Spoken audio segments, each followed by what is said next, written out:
السلام علیکم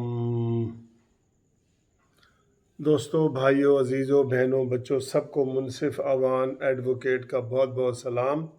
قانونی ٹی وی کی طرف سے بھی بہت بہت سلام، اور پاکستان جسٹس پارٹی PJP کی طرف سے بھی بہت بڑا سلام۔ امید ہے آپ خیریت سے ہوں گے، ٹھیک ٹھاک ہوں گے، مزے میں ہوں گے۔ کوئی قانونی مشاورت آپ نے کرنی ہو تو ہمارے منصف لا چیمبر کے وکلاء آپ کے لیے حاضر ہیں۔ آپ شام کو 6 بجے سے لے کے 8 بجے تک کوئی بھی قانونی مشورہ پاکستان یا پاکستان سے باہر کر سکتے ہیں، ٹھیک ہے۔ پورے پاکستان میں ہمارے پاس وکلاء جو ہے نا منصف لا چیمبر کے رجسٹرڈ موجود ہیں، اور آپ کو انشاءاللہ تعالی ہم جو فری سروس ہے، قانونی مشاورت کی جو فری سروس ہے نا، وہ ہم ضرور دیں گے۔ مشورہ فری ہوگا تو باقی آگے جو ہے نا طے کر لیں گے جو بھی ہوگا۔ اچھا جی، کل مریم نواز نے کمال کر دیا ہے، سب واہ واہ کر رہے ہیں، سب مبارکبادیں دے رہے ہیں، سب کچھ کر رہے ہیں، لیکن ایک چیز کی کمی ہوئی ہوگی، آپ کو میں بتا دوں۔ ہم سب نے، میں نے اور چینل والوں نے سب نے کہا تھا کہ نواز شریف صاحب اس جلسے میں بڑا اہم اعلان کرنے والے ہیں، یہ کہا تھا نا ہم نے، میں نے بھی کہا تھا، اور بھی کافی لوگوں نے، یوٹیوب والوں نے بھی کہا تھا، سب نے کہا تھا، اور ہمارے پاس جو اطلاعات تھی وہ یہی تھی کہ نواز شریف صاحب وہاں پہ بڑا اہم اعلان کرنے والے ہیں۔ لیکن افسوس کہ کل وہ جناب جس طرح وہ جلسہ پورا چارج تھا، اور جس طرح مریم نواز نے تابڑ توڑ حملے کیے ہیں حکومت کے اوپر، اسٹیبلشمنٹ کے اوپر، جو بھی غلط کام کر رہا ہے اس کے اوپر، ٹھیک ہے نا جی، تو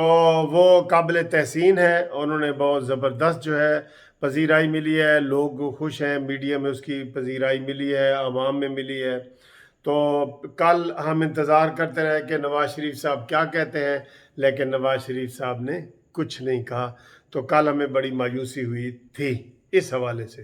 جلسہ کامیاب، مبارکباد، مریم کی تقریر کامیاب، مبارکباد، لیکن نواز شریف کی تقریر کا نہ ہونا جو کہ ہمیں بتایا گیا تھا کہ ہونی ہے،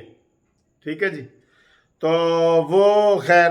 اب اس کی جو بھی اطلاعات ہیں جی کیوں نہیں کی، تو کوئی حکمت ہے، تو جناب عمران خان اور خود اسٹیبلشمنٹ کا ہو رہا ہے، تو نواز شریف اگر تقریر کریں گے تو وہ اسٹیبلشمنٹ کے خلاف کریں گے، تو پھر وہ نیازی کو فائدہ ہوگا، اور اس طرح کی باتیں کی جا رہی ہیں، لیکن میں ان چیزوں پہ یقین نہیں رکھتا، ٹھیک ہے جی۔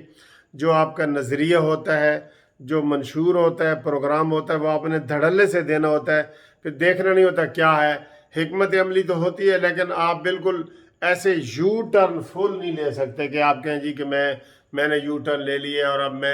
اب کچھ نہیں بولوں گا، اور جنہوں نے زیادتی کی ہے ان کے خلاف کچھ نہیں بولوں گا، یہ میں نہیں اس چیز کو مانتا۔ لیکن آج ابھی تھوڑی دیر پہلے نواز شریف صاحب نے شہباز شریف صاحب سے بھی ٹیلی فون پہ بات کی ہے، نواز شریف صاحب نے مولانا صاحب سے بھی فون پہ بات کی ہے، اور ایک نئی چیز طے ہوئی ہے جو پہلے نہیں تھی۔ پہلے آپ دیکھ رہے تھے کہ PDM کے صرف جلسے ہوتے تھے، جلسہ ہو گیا جناب، یہ جی ملتان میں جلسہ ہے، پنڈی میں ہے، کراچی میں ہے، فیصل آباد میں ہے، گجرانوالہ میں ہے، لاہور میں ہے، یہ سیالکوٹ میں جلسہ ہوتا ہے، چار دیواری کے اندر جلسہ ہوتا ہے، فرق ہوتا ہے نا۔ اب یہ طے پایا ہے کہ جلسے نہیں، احتجاجی مظاہرے ہوں گے۔ احتجاجی مظاہرہ اور ہوتا ہے، احتجاجی مظاہرہ ہوتا ہے سڑک کے اوپر، ٹھیک ہے، یہ فرق ہے، عام لوگوں کو بتا رہا ہوں۔ جلسہ تو ہوتا ہے چار دیواری کے اندر، اجازت لے کے کیا جاتا ہے، چاہے حکومت یہ اجازت نہیں بھی دے رہی تو اپلیکیشن دی جاتی ہے۔ جو مظاہرہ ہے نا، وہ تو ایسے جی پھر نکل پڑو سڑک پہ، آج مال روڈ پہ نکل پڑو، آج ملتان روڈ پہ نکل پڑو، آج جناب تو مری روڈ پہ نکل پڑو، آج دھوبی گھاٹ والی سڑک پہ نکل پڑو، اور ٹریفک بند کر دو، اور یہ وہ سارا وہ ہوتا ہے مظاہرہ، جو سڑکیں بلاک کی جاتی ہیں، جو وہ ہوتا ہے۔ اس کے اوپر جو ہے نا وہ ساری مشاورت مکمل ہو گئی ہے 3 بڑوں کی، جس میں نواز شریف، شہباز شریف اور مولانا فضل الرحمان۔ یہ بالکل تازہ ترین آپ کو بریکنگ نیوز دے رہے ہیں، ایک قسم کی بریکنگ نیوز۔ تو یہ طے ہوا ہے کہ اس نیازی نے جو مہنگائی کر دی ہے، اس کے خلاف اب کوئی بندہ بھی گھر میں نہ بیٹھے۔ یہ مولانا فضل الرحمان صاحب نے تازہ جو انٹرویو میں، ابھی بلکہ لائیو کانفرنس چل رہی ہے، اس میں کہہ بھی دیا ہے کہ کوئی بندہ اب گھر نہ بیٹھے، اب مہنگائی کے خلاف اس حکومت کو گرانا ہی گرانا ہے،